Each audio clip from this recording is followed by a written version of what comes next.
কলকাতা টিভিতে আপনাদের সকলকে স্বাগত। আপনাদের সঙ্গে রয়েছে আমি অঙ্কুর। আসছি এই মুহূর্তের গুরুত্বপূর্ণ খবরে। এই মুহূর্তে সবচেয়ে গুরুত্বপূর্ণ খবর, এপ্রিল মাস থেকেই ডিএ পেতে চলেছেন রাজ্য সরকারি কর্মচারীরা, এমনটাই জানতে পারা যাচ্ছে। এপ্রিল মাস থেকেই বর্ধিত ডিএ পাবেন তারা, এমনটাই ঘোষণা করা হয়েছে। রাজ্য সরকারি কর্মচারীদের জন্য অবশ্যই এটা একটা সুখবর। দীর্ঘদিন ধরেই তাদের যে দাবি ছিল, মে মাস থেকে বর্ধিত ডিএ পাওয়ার কথা ছিল, কিন্তু সেই বর্ধিত ডিএ এপ্রিল মাস থেকেই দেওয়া হবে। 4% ডিএ পাবেন এপ্রিল মাস থেকে সরকারি কর্মচারীরা, এমনটাই সিদ্ধান্ত হয়েছে। বিশদে জানবো, আমাদের সঙ্গে রয়েছেন আমাদের বিশেষ প্রতিনিধি দীপ্তিমান ভট্টাচার্য। দীপ্তিমান, এ বিষয়ে সরকারের পক্ষ থেকে ঠিক কি জানতে পারা যাচ্ছে? দেখো, যেটা জানা যাচ্ছে এখনো পর্যন্ত সেটা হলো যে ডিএ যেটা বর্ধিত ডিএ মে মাস থেকে দেওয়ার কথা ছিল, সেটা কিন্তু 1 মাস আরো বাড়িয়ে দিল রাজ্য সরকার। অর্থাৎ এপ্রিল মাস থেকে কিন্তু এখন সরকারি কর্মচারীরা বর্ধিত হারে যে ডিএটা রয়েছে সেই ডিএটা পাবেন। অর্থাৎ মে মাস থেকে যেটা তারা পাচ্ছিলেন সেই বর্ধিত ডিএর হার কিন্তু অর্থাৎ আরো 1 মাস বাড়িয়ে দিলে এপ্রিল মাস থেকে কিন্তু এই ডিএটা তারা পাবেন। অর্থাৎ 1 মাসের ডিএর যে ইয়েটা রয়েছে সেটা তারা আরো এক্সট্রা পাবেন। অঙ্কুর, ধন্যবাদ। আমাদের সঙ্গে ছিলেন আমাদের বিশেষ প্রতিনিধি দীপ্তিমান ভট্টাচার্য। আপনাদের জানিয়ে রাখি, দীর্ঘদিন ধরে রাজ্য সরকারি কর্মচারীদের ডিএ সংক্রান্ত দাবি দেওয়া ছিল, জানিয়ে আদালতের দ্বারস্থ হয়েছেন তারা। 4% বর্ধিত ডিএর প্রতিশ্রুতি দিয়েছিল রাজ্য সরকার। মে মাস থেকে এই বর্ধিত 4% ডিএ পাওয়ার কথা ছিল, কিন্তু আজকে জানানো হলো এপ্রিল মাস থেকে এই বর্ধিত 4% ডিএ পাবেন রাজ্য সরকারি কর্মচারীরা।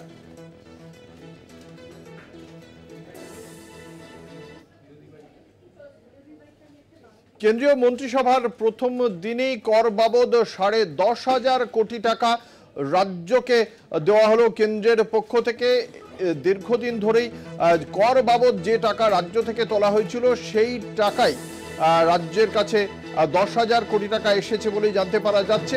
এবং এর আগে বারংবার রাজ্যের শাসক দল তৃণমূল কংগ্রেসের পক্ষ থেকে রাজ্যকে বঞ্চনা করা হয়েছে, রাজ্যের যে প্রাপ্য তা না দিয়ে, এমনটা অভিযোগ করা হয়েছিল। এবং তারপরে লোকসভা নির্বাচনে 18টি আসন থেকে 12টি আসনে নেমে যাওয়া ভারতীয় জনতা পার্টি ফের কেন্দ্রীয় সরকারে আসলেও একটা প্রশ্ন উঠছে, তাহলে কি এই বঞ্চনার ইস্যুই ভোটের ক্ষেত্রেও কাজে এসেছে? পরে সেরকম একটা চর্চাও চলছে রাজনৈতিক মহলে।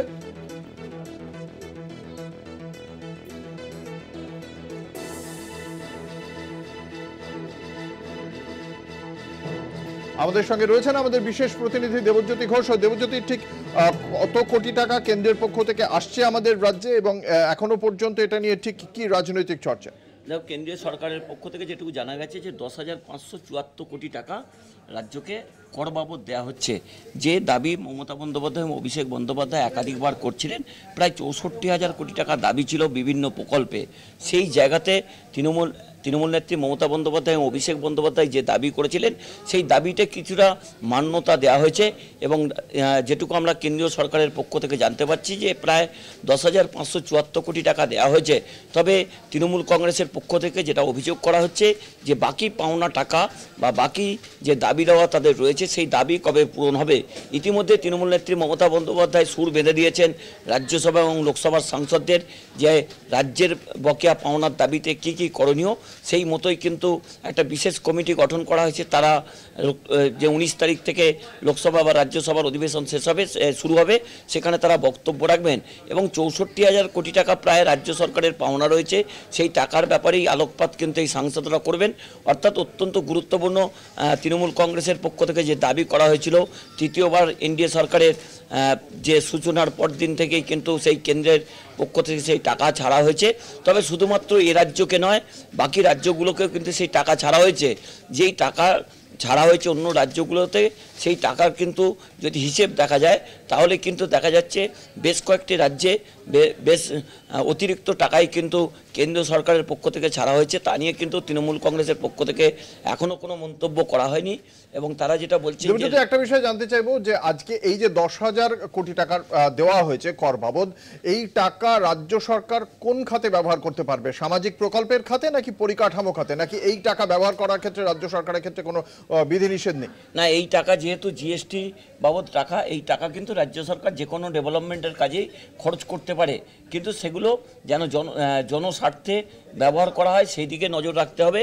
সেই দিক থেকেই কিন্তু আজকে যে 10,574 কোটি টাকা রাজ্য সরকারের কাছে ফান্ড রিলিজ এসেছে তা নিয়ে কিন্তু রাজ্য সরকারের পক্ষ থেকে হয়তো আজকে ক্যাবিনেট বৈঠকের পর তৃণমূল নেত্রী তথা রাজ্যের মুখ্যমন্ত্রী মমতা বন্দ্যোপাধ্যায় আলোকপাত করবেন।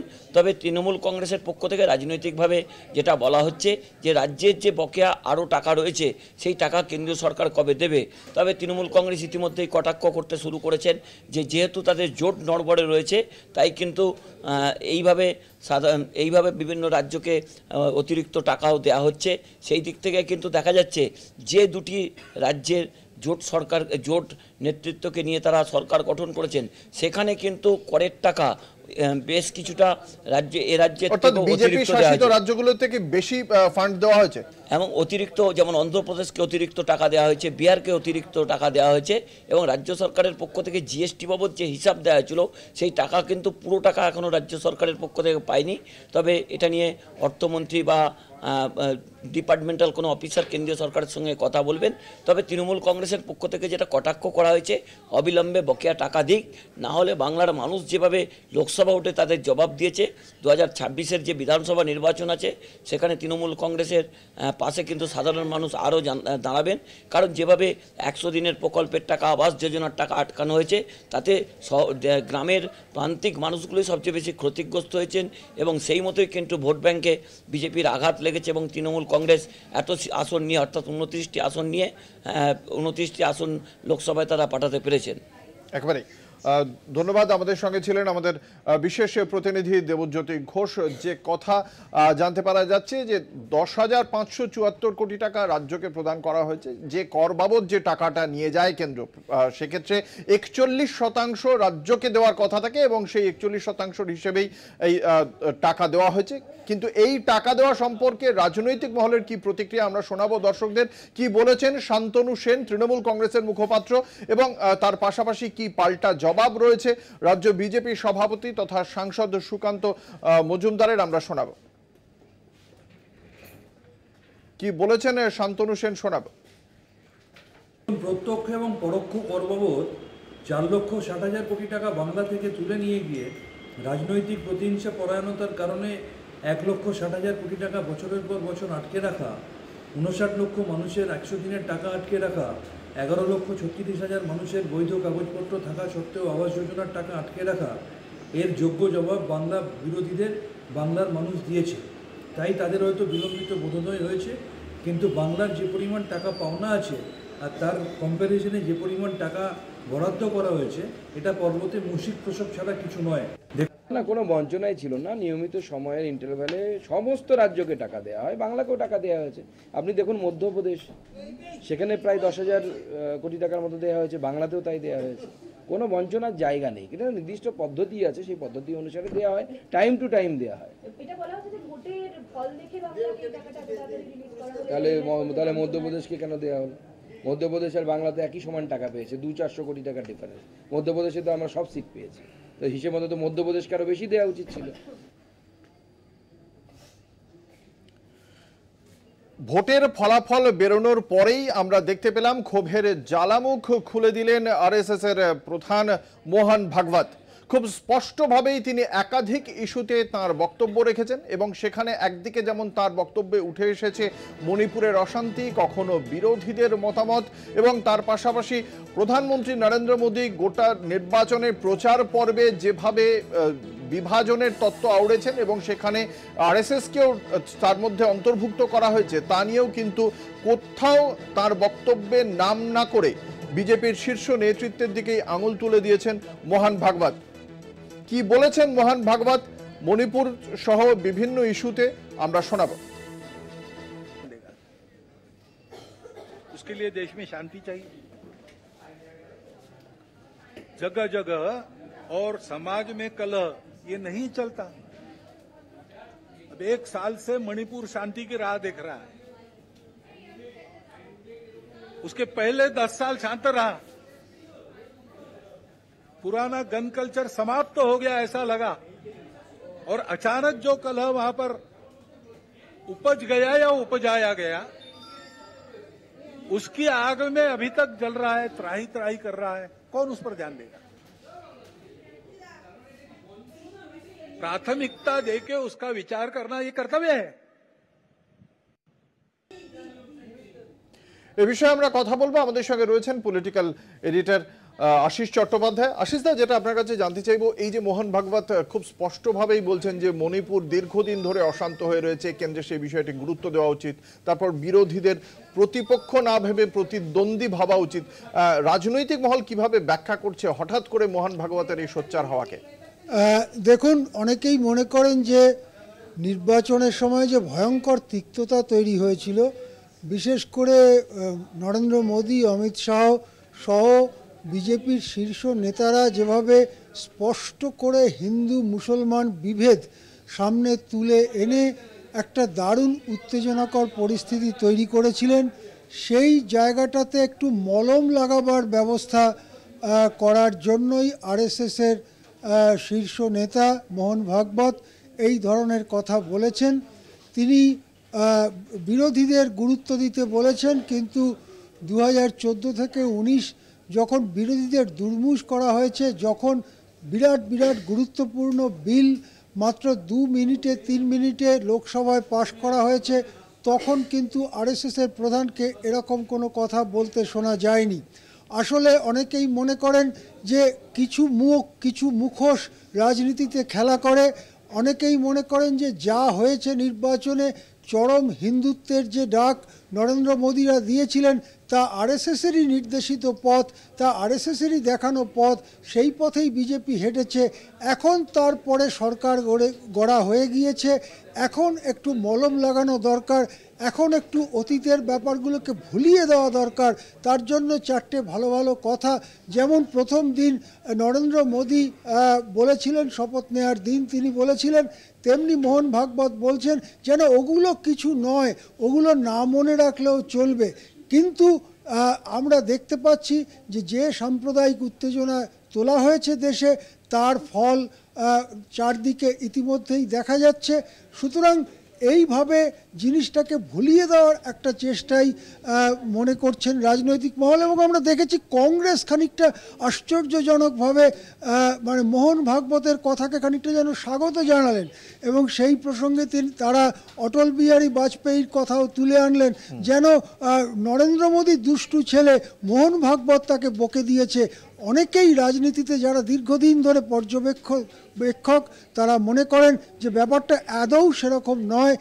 একই জিনিস আরএসএস সংঘ পরিবার, একই জিনিস, একই রণনীতি নিয়ে তারা চলছে। নির্বাচনের পরে ব্যাপারটাকে একটু কমিয়ে দেওয়ার জন্য, ব্যাপারটাকে একটু মলম লাগিয়ে দেওয়ার জন্যই মোহন ভাগবত এই ধরনের কথা বলছেন বলেই অনেক পর্যবেক্ষক মনে করেন। হ্যাঁ, একই সঙ্গে আশিস দা, জানতে চাইব যে এক্ষেত্রে মোহন ভাগবতের এই বক্তব্যের পর তাহলে কি বিজেপির সাংগঠনিক দিক থেকে আবার সেই বিষয়টিকে কোনো ক্ল্যারিফাই করার কোনো সম্ভাবনা আদৌ থাকছে? আমার অতীতের যে অভিজ্ঞতা আমাদের, তাতে দেখেছি যে নির্বাচনের আগে মোহন ভাগবত এবং আরএসএস মুসলিমদের একটা অংশকে নিয়ে বড় সম্মেলন করেছিলেন, এবং খানিকটা তাদেরই কথায় এমনকি নরেন্দ্র মোদীও কয়েকবার পসমান্দা মুসলিমদের কথা উচ্চারণ করেছিলেন এবং তাদের উন্নয়নের কথা বলেছিলেন। পরে যখন নির্বাচনে দেখা গেল, প্রথম দফা নির্বাচনের পরে পোলিং অর্থাৎ ভোটদানের হার কমে গেল, তারপরের থেকে 180 ডিগ্রি ঘুরে তীব্র মুসলিম বিরোধিতায় নেমে পড়ল বিজেপি। তখন কিছু বলেনি আরএসএস। আবার আগে যখন আরএসএস মুসলিমদের নিয়ে চলার কথা বলেছিল, তখনও বিজেপি কিছু বলেনি। আসলে যা হচ্ছে তার সামনে একটা জিনিস হচ্ছে, আর পর্দার পিছনে আরেকটা জিনিস হচ্ছে। পর্দার পিছনে ঠিক হয়ে যাচ্ছে কে কোনটা বলবে, সামনে এসে তারা বিভিন্ন রকম মুখ দেখাচ্ছে। আসলে সবই মুখোশ, মুখ একটাই, সেটা হচ্ছে আরএসএস। এটাই আমাদের দীর্ঘদিনের অভিজ্ঞতা বলে। হ্যাঁ, ধন্যবাদ। আমরা কথা বলছিলাম, আমাদের সঙ্গে ছিলেন political editor Ashis Chattopadhyay.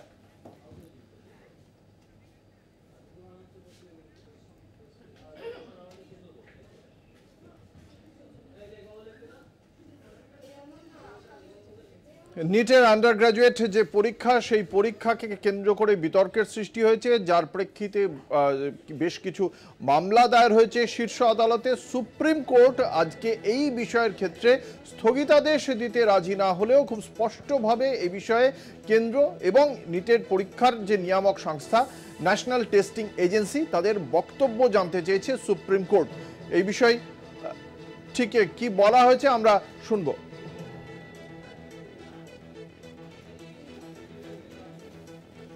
to be taken up with the other matters and उसमें भी notice issue हो जाना चाहिए, but the court is clear that it will not stay the counselling process at this stage. So the court has indicated that our matter will also be taken up with the other matters and उसमें भी notice issue हो जाना चाहिए, but the court is clear that it will not stay the counselling process at this stage. আমাদের সঙ্গে রয়েছেন বিশিষ্ট সাংবাদিক জয়ন্ত চৌধুরী। জয়ন্তদা, এই সুপ্রিম কোর্টের পক্ষ থেকে সুনির্দিষ্টভাবে ঠিক কি বলা হয়েছে আজকে? সুপ্রিম কোর্ট প্রথম হচ্ছে এই অভিযোগটা খুব গুরুতর একটা অভিযোগ। সারা দেশের যারা আগামী দিনে সবথেকে গুরুত্বপূর্ণ হচ্ছে যারা ডাক্তার হবেন, যারা চিকিৎসক হবেন, তাদের প্রবেশিকা পরীক্ষা, সেখানে প্রশ্ন ফাঁস, সেখানে নম্বর নিয়ে কারচুপি, এরকম ধরনের অভিযোগ আসছে। এবং সেই কারণেই সুপ্রিম কোর্ট যেটা বলেছে যে আপাতত সমস্তটাকে স্থগিত রেখে ভর্তি ওই যে প্রবেশিকা পরীক্ষার যে বিষয়গুলো রয়েছে সেগুলোকে রেখে পুরো রিপোর্ট চেয়ে পাঠিয়েছে। কার কাছে চেয়ে পাঠিয়েছে? না, ন্যাশনাল টেস্টিং এজেন্সি। এই ন্যাশনাল টেস্টিং এজেন্সি হচ্ছে নিয়ামক সংস্থা, যেটা তুমি বললে। তাদের বিরুদ্ধে মূল অভিযোগ। এবং ইতিমধ্যে রাস্তায় নেমে ভোটের ফল প্রকাশের দিনই যেহেতু এটা হয়েছে, রাস্তায় নেমে এর বিরোধিতাও শুরু করে দিয়েছে রাজনৈতিক দলগুলো। কিন্তু সবথেকে গুরুত্বপূর্ণ বিষয় যেটা এর মধ্যে একটা উল্লেখযোগ্য একটা ব্যাপার আছে, সেটা হচ্ছে আগামী 14 তারিখ, এই 14ই জুন এই ফল প্রকাশের কথা ছিল।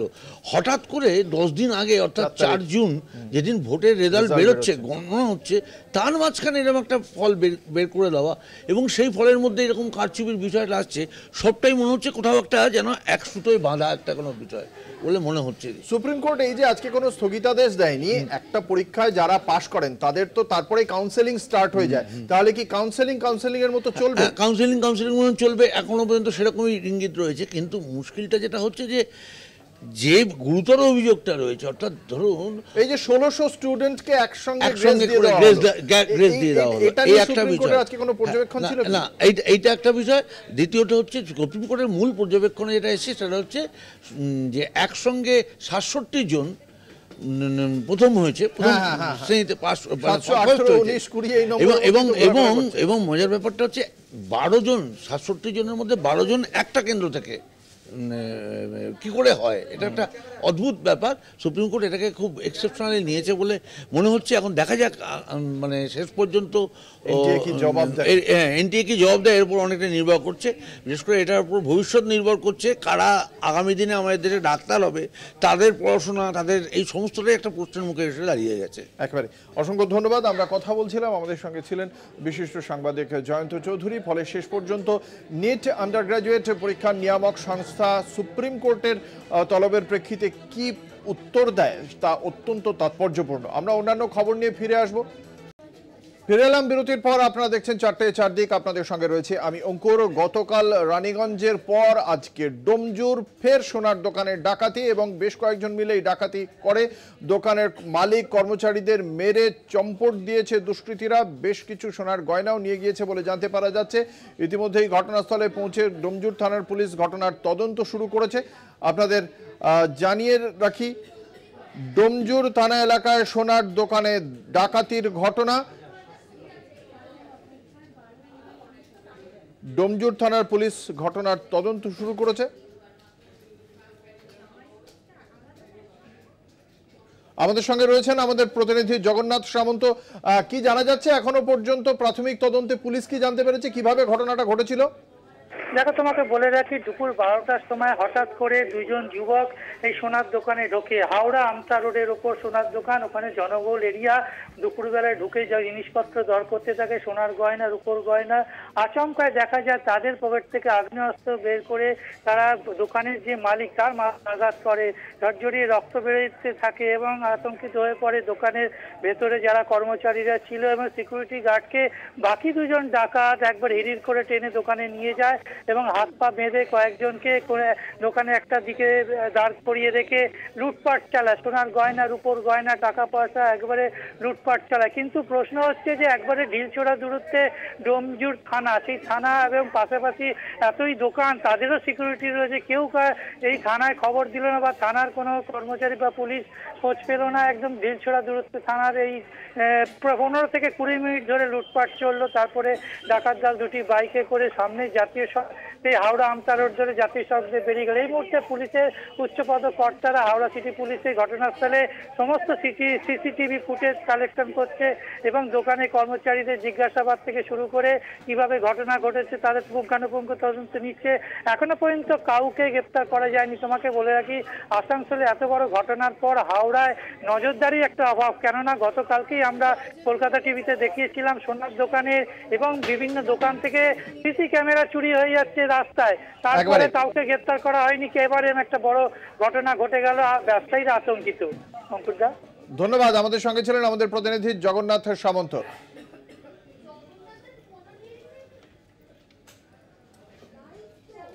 এর আগেই আমরা দেখেছিলাম রানীগঞ্জের ঘটনা। রানীগঞ্জে ডাকাত পুলিশ সংঘর্ষের ঘটনা ঘটেছিল এবং সেখানে পুলিশের গুলিতে এক ডাকাত জখমও হয়, ডাকাতের কোমরে গুলি লাগে। সেই ঘটনায় ওই জখম ডাকাতকে গ্রেপ্তার করা হয়েছে বলে জানতে পারা যাচ্ছে। ঝাড়খণ্ডের গিরিডি থেকে গ্রেপ্তার হয়েছে ওই ডাকাত। তার কাছ থেকে বেশ কিছু সোনার গয়না এবং কার্তুজ উদ্ধার হয়েছে বলে জানতে পারা যাচ্ছে। রানীগঞ্জেও একই কায়দায় সোনার দোকানে ডাকাতির ঘটনা ঘটেছিল এবং সেই সময় ঘটনাস্থলে ছিলেন শ্রীপুর ফাঁড়ির বড়বাবু এবং তিনি ডাকাতদের দেখতে পেয়েই গুলি চালান এবং তার গুলিতেই আহত হয় এক ডাকাত। শেষ পর্যন্ত জখম সেই ডাকাতকে গ্রেপ্তার করল পুলিশ। ঝাড়খণ্ডের গিরিডি থেকে গ্রেপ্তার করা হয়েছে ওই ডাকাতকে।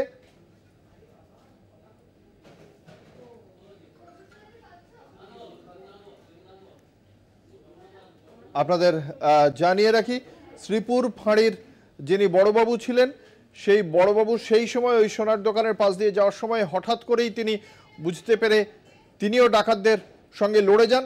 একা তিনি ছিলেন, অন্যদিকে প্রায় 7 জন ডাকাত ছিল, কিন্তু ওই পুলিশ ফাঁড়ির বড়বাবু তার বিক্রমেই শেষ পর্যন্ত ডাকাতরা পালিয়ে যেতে বাধ্য হয়। যদিও যাওয়ার সময় তারা বেশ কিছু সোনার গয়না নিয়ে পালিয়ে যায় এবং জখম হওয়া ওই ডাকাত সোনু সিংকে গ্রেপ্তার করা হয়েছে ঝাড়খণ্ডের গিরিডি থেকে।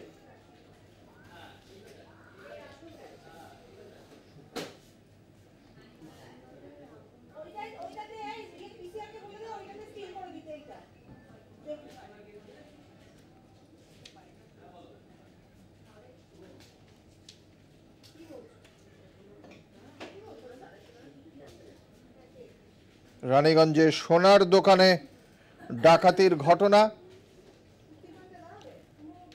শ্রীপুর ফাঁড়ির ইনচার্জ তিনিও লড়ে যান ডাকাতদের সঙ্গে, যার জেরে একজন ডাকাতকে ঘায়েল করে ফেলেন তিনি। পরে তাকেই গ্রেপ্তার করা হয়েছে ঝাড়খণ্ডের গিরিডি থেকে। তার কাছ থেকে বেশ কিছু সোনার গয়না এবং কার্তুজ উদ্ধার করা গিয়েছে বলে জানতে পারা যাচ্ছে।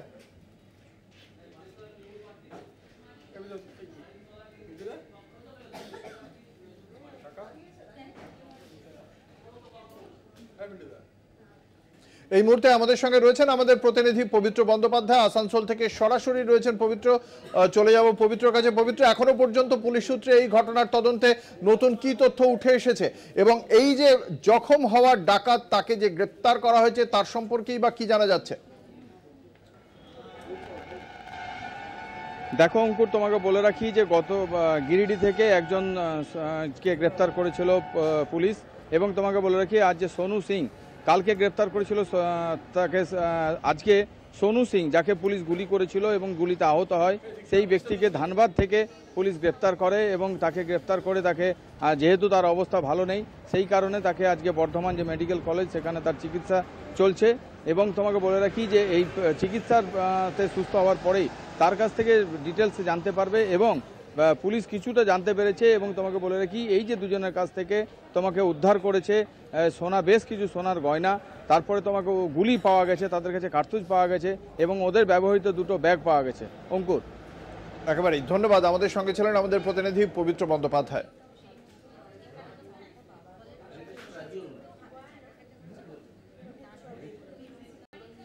গতকালই নির্বাচন কমিশনের পক্ষ থেকে রাজ্যের 4টি আসনে বিধানসভা কেন্দ্রে উপনির্বাচনের ঘোষণা করা হয়েছে। আগামী 10ই জুলাই রয়েছে নির্বাচন। মানিকতলা বিধানসভা কেন্দ্রে তৃণমূল কংগ্রেসের প্রার্থী কে হতে পারেন তা নিয়ে চর্চা চলছিল। সেই বিষয়ে খবর পাওয়া যাচ্ছে তৃণমূল কংগ্রেসের প্রার্থী হতে পারেন সুপ্তি পাণ্ডে। বিশদে জানবো, কথা বলবো। আমাদের সঙ্গে রয়েছেন বিশেষ প্রতিনিধি দেবজ্যোতি ঘোষ। দেবজ্যোতি, কি জানতে পারা যাচ্ছে? দেখো, আজকে নবান্নে মুখ্যমন্ত্রী মমতা বন্দ্যোপাধ্যায়ের সঙ্গে এই উত্তর কলকাতার বেশ কয়েকজন নেতৃত্ব কথা বলেন। বিশেষ করে অতীন ঘোষ ছিলেন, সুপ্তি পাণ্ডে ছিলেন, তিনি সাধন পাণ্ডের প্রয়াত সাধন পাণ্ডের স্ত্রী। তাদের সঙ্গে প্রাথমিক আলোচনা হয়েছে এবং সূত্র মারফত যেটা জানা যাচ্ছে যে মানিকতলা কেন্দ্রে সুপ্তি পাণ্ডেকে তৃণমূল কংগ্রেস প্রার্থী করতে চলেছে। কারণ বেশ কয়েকদিন ধরে তাদের একটি পারিবারিক বিবাদ চলছিল, কে হবেন প্রার্থী, শ্রেয়া পাণ্ডে না সুপ্তি পাণ্ডে। সেই পারিবারিক বিবাদ আজকে মমতা বন্দ্যোপাধ্যায়ের উপস্থিতিতে মেটে এবং তৃণমূল কংগ্রেসের পক্ষ থেকে জানানো হয়েছে যে সুপ্তি পাণ্ডেকেই তারা প্রার্থী যাতে তৃণমূল নেত্রী করেন। সেই মতোই কিন্তু আমরা সূত্র মারফত জানতে পারছি যে তাতেই সবুজ সংকেত তৃণমূল নেত্রী মমতা বন্দ্যোপাধ্যায় দিয়েছেন। অর্থাৎ মানিকতলা থেকে সাধন পাণ্ডের স্ত্রী তিনি প্রতিদ্বন্দ্বিতা করবেন। অর্থাৎ বেশ কয়েকটি নাম কিন্তু আলোচনা হয়েছিল এবং অন্য যে কয়েকটি বিধানসভায় নির্বাচন হবে, উপনির্বাচন, সেখানে কিন্তু পুরনো প্রার্থীদেরই প্রতিদ্বন্দ্বিতা করাতে পারেন তৃণমূল কংগ্রেস। কারণ যেহেতু তারা অন্য দল থেকে এসেছিলেন এবং নির্বাচনে পরাজিত হয়েছেন, সেই জায়গাতে পুরনো প্রার্থীদের উপরই তৃণমূল কংগ্রেস ভরসা রাখতে বলে তৃণমূল খবর। ধন্যবাদ। আমাদের সঙ্গে ছিলেন তৃণমূল কংগ্রেসের পক্ষ থেকে দেবজ্যোতি ঘোষ, আমাদের বিশেষ প্রতিনিধি। সাধন পাণ্ডের স্ত্রী সুপ্তি পাণ্ডে মানিকতলা বিধানসভা কেন্দ্রে তিনি তৃণমূল কংগ্রেসের প্রার্থী হতে চলেছেন বলেই এই মুহূর্তে তৃণমূল সূত্রে খবর।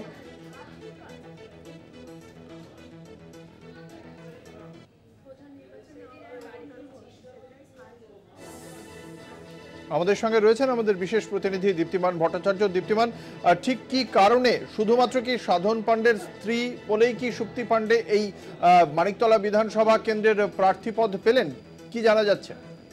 দেখো, যেটা জানা যাচ্ছে গতকালও কিন্তু একটা বৈঠক ডেকেছিলেন মুখ্যমন্ত্রী এবং সেখানে কিন্তু তৃণমূল নেত্রীর সঙ্গে কথা বলেন এবং আজকেও কিন্তু সেই বৈঠক ডাকা হয় এবং তৃণমূল নেত্রীর সঙ্গে সেখানে উপস্থিত ছিলেন সকলেই এবং কুণাল ঘোষ থেকে আরম্ভ করে যারা ছিলেন সেখানে সুপ্তি পাণ্ডেকেও আজকে ডাকা হয় এবং তারপর তাদের সাথে কথা বলার পরেই কিন্তু এটা সিদ্ধান্ত নেওয়া হয়েছে।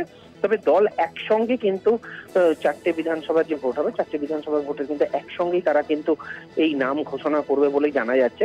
তবে এখনো পর্যন্ত আমরা সূত্র মারফত যেটা জানতে পারছি যে সুপ্তি পাণ্ডের নামের ওপরেই কিন্তু শিলমোহর পড়েছে এবং সেই শিলমোহর কিন্তু মানিকতলা সিটের জন্য পড়েছে। কারণ মানিকতলা সিটে কিন্তু সুপ্তি পাণ্ডের মেয়ে অর্থাৎ শ্রেয়া পাণ্ডে কিন্তু দাবিদার ছিলেন, কিন্তু সেক্ষেত্রে কিন্তু আজকে কিন্তু সুপ্তি পাণ্ডেকে দেখে এখানে যে বৈঠক হয়েছে, বৈঠকে কিন্তু স্পষ্ট এই দিকে দেওয়া হয়েছে এবং এক্ষেত্রে কিন্তু বলা যেতে পারে যে এখন ভোটে কিন্তু সুপ্তি পাণ্ডে দাঁড়াচ্ছে এক প্রকার এটা শিলমোহর পড়ে গেছে। তবে দেখার বিষয় যে এখানে কুণাল ঘোষ রয়েছেন, কুণাল ঘোষকে কিন্তু দায়িত্ব দেওয়া হয়েছে অবজারভার হিসাবে পুরো ইলেকশনটাকে দেখার জন্য এবং পাশাপাশি কিন্তু বলা হয়েছে ইলেকশন কিভাবে কন্ডাক্ট করতে হবে, কি করতে হবে, কোন কোন জায়গাগুলো জোর দিতে হবে, সেই বিষয়গুলো নিয়ে কিন্তু আজকে আলোচনা হয়েছে বলে জানা যাচ্ছে। ধন্যবাদ। আমাদের সঙ্গে ছিলেন বিশেষ প্রতিনিধি দীপ্তিমান ভট্টাচার্য।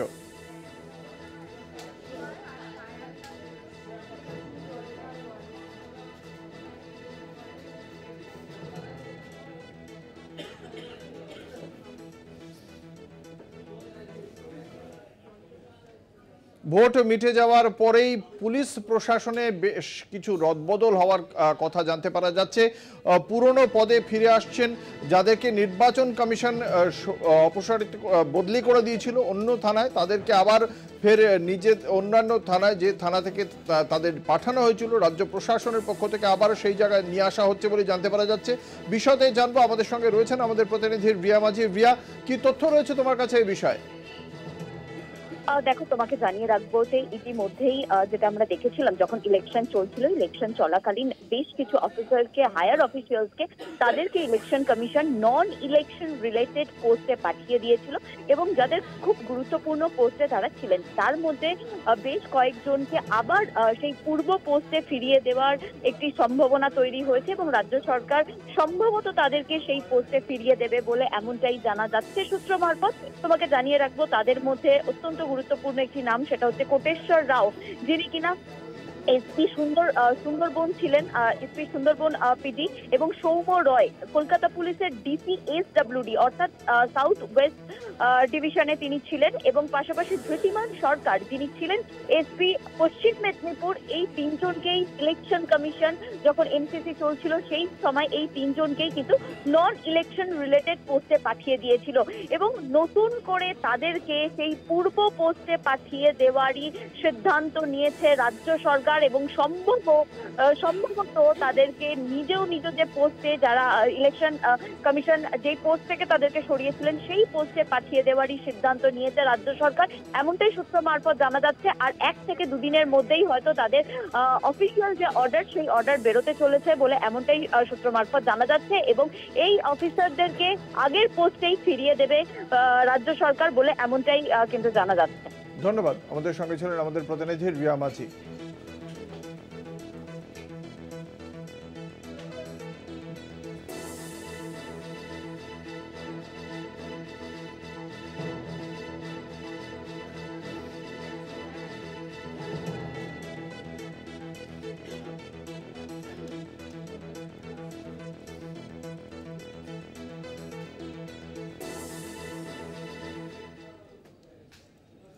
গত কয়েকদিন ধরে একটানা গরম এবং তাপপ্রবাহ রাজ্যের বিভিন্ন জায়গায়, গরম থেকে এখনই নিস্তার নেই বলেই পূর্বাভাস দিচ্ছে আলিপুর আবহাওয়া দপ্তর। দক্ষিণবঙ্গের তাপমাত্রা বা যে তাপপ্রবাহের আশঙ্কা ছিল সেই তাপপ্রবাহের আশঙ্কা জারি থাকছে বলেই এখনো পর্যন্ত খবর। তবে উত্তরবঙ্গে একটা বৃষ্টির পূর্বাভাস রয়েছে।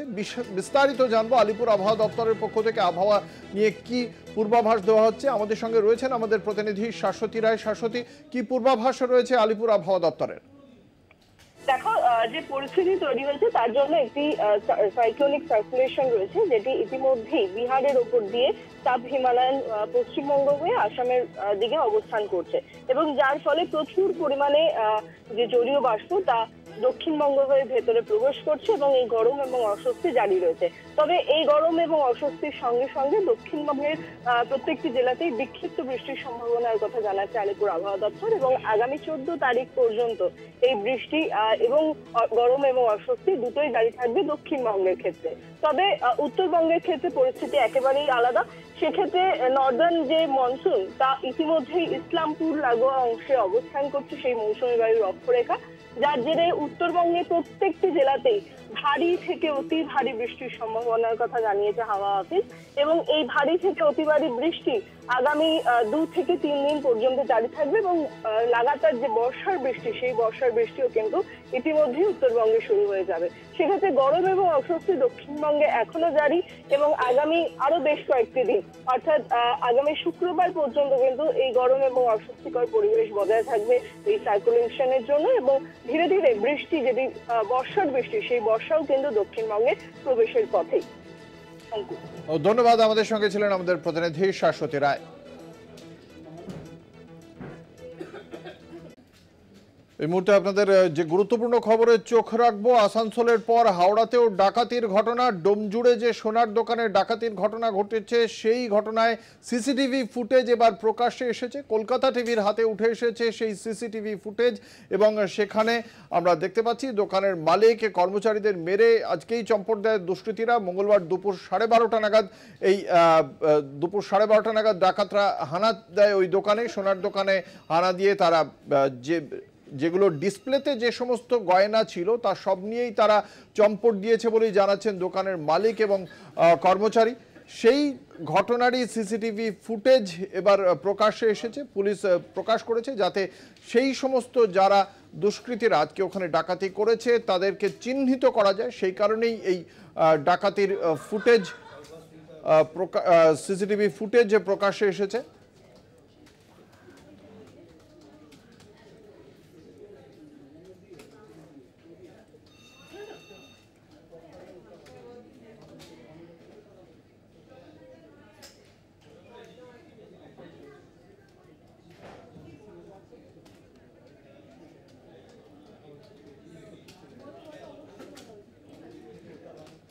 আসানসোলের পর এবার হাওড়াতেও ডাকাতির ঘটনা। হাওড়ার ডোমজুড়ে সোনার দোকানে ডাকাতি, মালিক এবং কর্মচারীদের মেরে ডিসপ্লেতে থাকা সমস্ত সোনার গয়না নিয়ে চম্পট দিয়েছে দুষ্কৃতীরা। ইতিমধ্যেই ঘটনার তদন্ত শুরু করেছে ডোমজুড় থানার পুলিশ। আমাদের সঙ্গে রয়েছেন আমাদের প্রতিনিধি জগন্নাথ সামন্ত। জগন্নাথ, ঠিক কি জানতে পারা যাচ্ছে এখনো পর্যন্ত ঘটনা সম্পর্কে? পুলিশের তদন্ত কোন পথে এগোচ্ছে? পুলিশ অনেক তৎপরতা দেখিয়েছে, কেননা প্রথম দিকে যেটা তোমাকে বললাম যে একবারে ডোমজুড় থানার পাশে হওয়া এই এত বড় একটা ঘটনা, ডাকাতি ঘটনা, 4 জন ডাকাত এলো, আগ্নেয়াস্ত্র দেখিয়ে মাথা ফাটিয়ে দিল মালিকের এবং লুটপাট চালালো। সিসিটিভি ফুটেজে তুমি দেখতেই পাবে, একদম দোকানের ভেতরে 4 জন ঢুকে সোনার জিনিস থেকে শুরু করে রূপোর গয়না, টাকা পয়সা সমস্ত লুট করলো। প্রায় 15 থেকে 20 মিনিট সময় লাগলো। আশেপাশের দোকানদাররাও দেখলো, কেউ প্রতিবাদ করলো না, যেহেতু আগ্নেয়াস্ত্র ছিল। কিন্তু পুলিশের নাকের ডগায় এই ঘটনা ঘটালো। কিন্তু তারপরে দেখা গেল পুলিশের উচ্চপদস্থ কর্তারা ঘটনাস্থলে গিয়ে সিসিটিভি ফুটেজ কালেকশন করলো এবং যে রুট দিয়ে গেছে, অর্থাৎ চারিদিকে নাকা চেকিং এবং ধরপাকড় শুরু করেছে, জিজ্ঞাসাবাদ শুরু করেছে, যাতে এই যে কারা এসেছিল। কিন্তু তোমাকে বলছি, তারা হিন্দিতে কথা বলছিল, অর্থাৎ কোনো ভিন রাজ্যের ডাকাত সেটা স্বাভাবিক। কেন হিন্দিতে তারা নিজেদের মধ্যে কথাবার্তা বলছিল। দোকানের মালিক এবং কর্মচারী সেই জিনিসটাই বলছিলেন এবং তারা পুরো আতঙ্ক।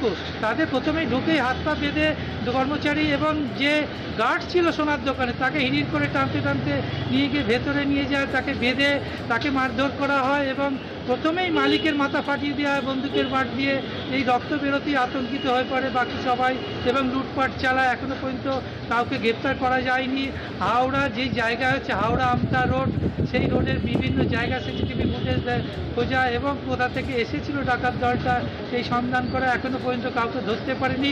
তবে আতঙ্কের একটা ছবি হাওড়া জুড়ে, কেননা হাওড়ায় গতকাল থেকে তোমাকে বলি বিভিন্ন সোনার দোকানে সিসিটিভি চুরি হচ্ছিল। তারপরে এই সকালে এই ঘটনা, দুপুর 12টার সময় দিনে দুপুরে সবার সামনে এরকম ডাকাতির মতন ঘটনা। আসানসোলে এত বড় ঘটনার পরেও পুলিশ শিক্ষা নেয়নি, কোনো টহলদারি নেই। সোনার দোকানগুলোকে অন্তত টহলদারি দেওয়া উচিত ছিল, কিন্তু সেটাও করেনি।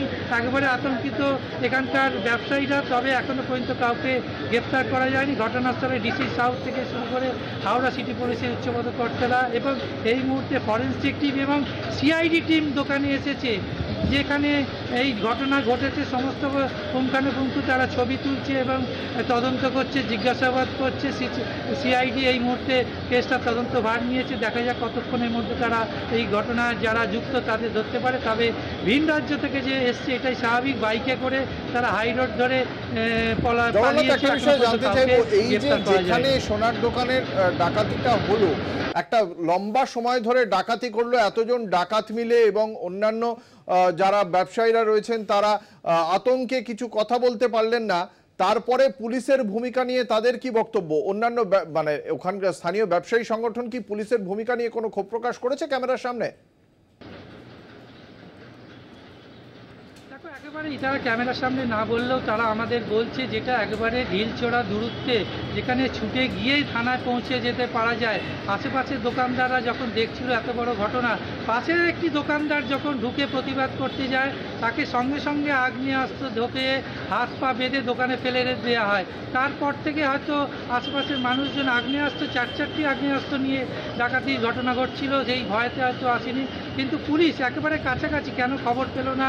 তাহলে পুলিশ হয়তো ধরে ফেলতো। থানার ঢিলছোড়া দূরত্বে পুলিশের ভূমিকা নিয়েও একটু প্রশ্ন তুলছে। কিন্তু এই মুহূর্তে পুলিশ একবারে ঘটনাস্থলে এবং পুরো তল্লাশি চালাচ্ছে, জিজ্ঞাসাবাদ করছে। সিআইডি টিম রয়েছে, সিআইডি তদন্ত ভার নিয়ে নিয়েছে। এরপরে দেখার ডাকাত দলকে ধরতে পারে। কিন্তু ডাকাত দল সেই জায়গা থেকে নির্বিঘ্নে, অর্থাৎ দোকানের শাটারও ফেলেনি তারা। দোকান খোলা অবস্থায় যেভাবে কাঁচের দরজা ছিল সেইভাবেই আটকে যেন দোকানদারি হচ্ছে, এইভাবে তারা ডাকাতি করলো। আশেপাশে বিগ বাজার রয়েছে, বিভিন্ন দোকান রয়েছে, বড় বড় মার্কেট রয়েছে, এখানে প্রচুর লোক। 12টার সময় মানে বুঝতে পারছো ওখানে যে প্রচুর লোক যাতায়াত করছে। কেউ এগিয়ে এলো না, কেউ প্রতিবাদ করলো না। নির্বিঘ্নে ডাকাত দল ডাকাতি করে সেখান থেকে চম্পট দিল। অঙ্কুরদা, ধন্যবাদ। আমাদের সঙ্গে ছিলেন আমাদের প্রতিনিধি জগন্নাথ সামন্ত।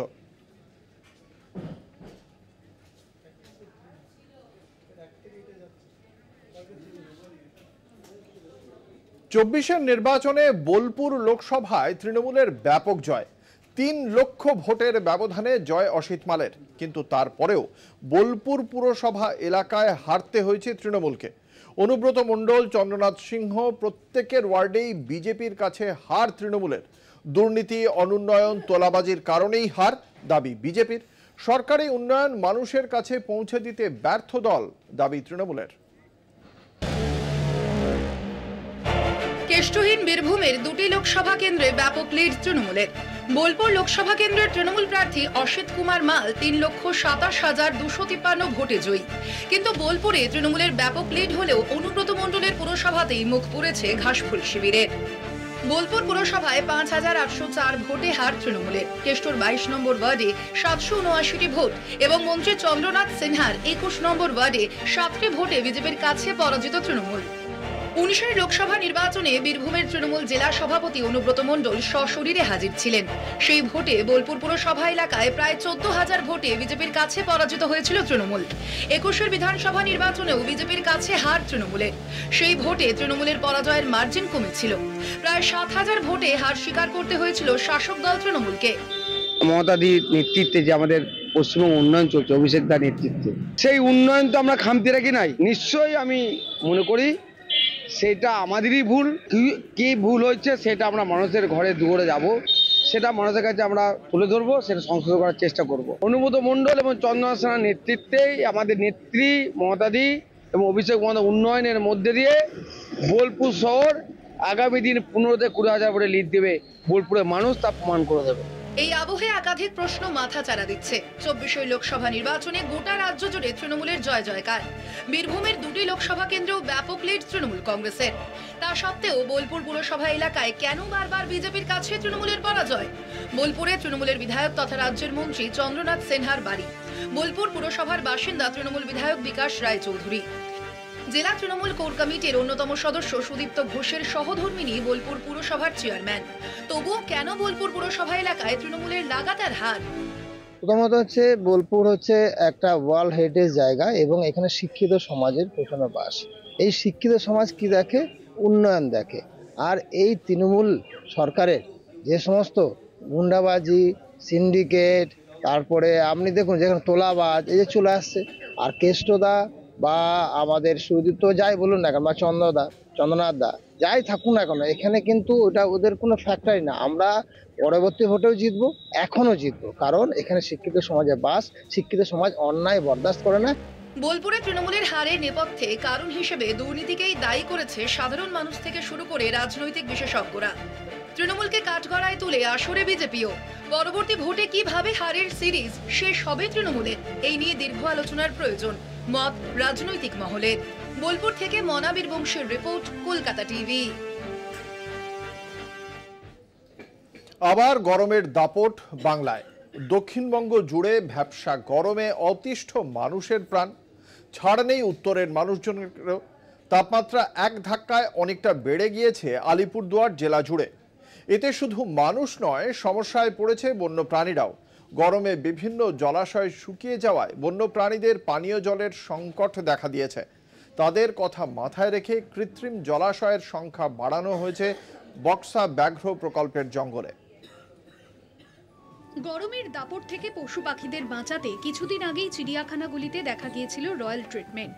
ব্যবস্থা করা হয়েছিল স্ট্যান্ড ফ্যান কৃত্রিম জলাশয়ের। আবার সেই ঘটনার পুনরাবৃত্তি। গরম বাড়তেই বক্সা ব্যাঘ্র প্রকল্পের জঙ্গলের কোর এরিয়াগুলিতে তৈরি হলো 9টি কৃত্রিম জলাশয়। কৃত্রিম জলাশয় যেগুলো থেকে আমাদের ওয়াচ টাওয়ার থেকে যেখানে যেখানে পাইপলাইন করা আছে বা পাইপ দিয়ে দেওয়া সম্ভব, সেইগুলোকে আমরা একদম পরিপূর্ণ রাখার ব্যবস্থা করছি, যাতে এই তাপমাত্রা এবং এই চরম গরমে জীবজন্তুরা একটু শান্তি স্বস্তি পায়, তারা সেটা খেতে পারে, সেটাতে তারা স্নান করতে পারে, এরকম একটা ব্যবস্থা। বৈচিত্র্যময় বক্সা জঙ্গলে রয়েছে হাতি, বাইসন, হরিণ সহ নানান বন্যপ্রাণী। রয়্যাল বেঙ্গল টাইগার থাকায় অনুকূল পরিবেশ তৈরি করা হলো বক্সার জঙ্গলে। প্রতিদিন ট্যাঙ্কার নিয়ে গিয়ে সেটা জলে পরিপূর্ণ করে তোলা হচ্ছে। শুধু জল নয়, তার সঙ্গে মেশানো হচ্ছে লবণ। আলিপুরদুয়ার থেকে অজয় শাহর রিপোর্ট, কলকাতা টিভি। হায়দ্রাবাদে আয়োজিত টি20 লিগে বাংলার হয়ে অধিনায়কত্ব করবেন বসিরহাটের Rohit Mondal. Great cricket step association of ইন্ডিয়ার উদ্যোগে আয়োজিত আসন্ন অনূর্ধ্ব 15 টি-20 লিগ। সেই টি-20 লিগে দেশের 16টি দল অংশগ্রহণ করবে।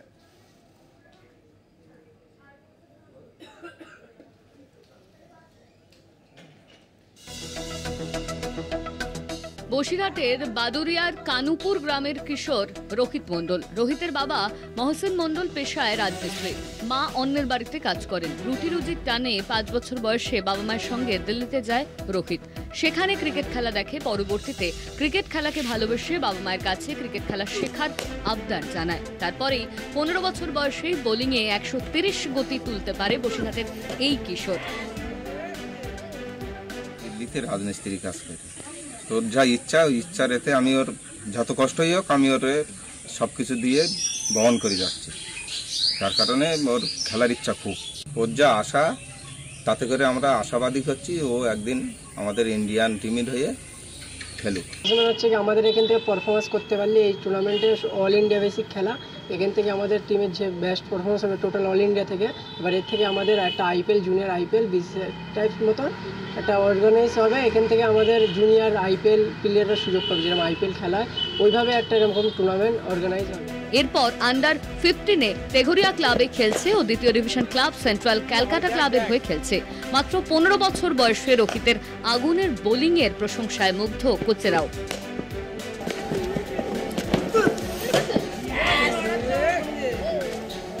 থাকছে আমাদের ওয়েস্ট বেঙ্গল থেকে, ও ক্যাপ্টেন হিসাবে থাকছে। হ্যাঁ, বৈশাখের ছেলে ক্যাপ্টেন্সি করবে। এবার স্বপ্নের হাতছানি নিয়ে চলতি মাসের 10 তারিখ থেকে হায়দ্রাবাদে আয়োজিত টুর্নামেন্টে পারফরমেন্স কতটা সারা ফেলতে পারে সেটাই লক্ষ্য। রোহিতের বাবা মহসেন মণ্ডল চান ছেলের একদিন দেশের জার্সি গায়ে উঠুক। গ্যালারিতে দেশের পতাকা হাতে আগুনে বোলিংয়ের পাশাপাশি মারকাটারি ঝোড়ো ইনিংস দেখতে চায় তিনি। কলকাতা টিভি।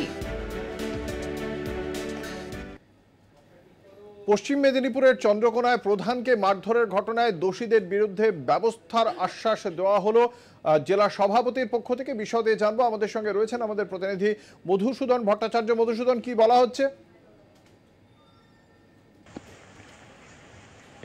দেখো অঙ্কুর, একেবারে কিন্তু গতকাল চন্দ্রকোনা 2 নম্বর ব্লকের বান্দিপুর 1 নম্বর গ্রাম পঞ্চায়েতের প্রধানের কক্ষে ঢুকে প্রধানকে যেভাবে বেধড়ক মারধর করা হয়েছে, আর সেই ঘটনার প্রতিবাদে কিন্তু আজ ব্লক সভাপতি এবং চন্দ্রকোনা বিধানসভার বিধায়ক পাশাপাশি পুলিশ প্রশাসনকে নিয়ে একটি বৈঠক করে চন্দ্রকোনা থানাতে।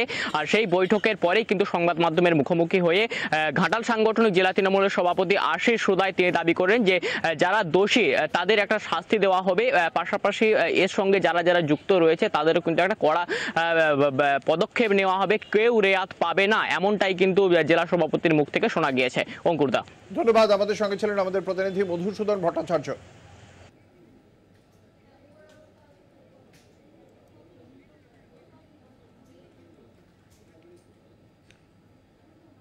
চারটে চারদিকে পর্যন্তই দেখতে থাকুন কলকাতা টিভি, রাত দিন 7 দিন।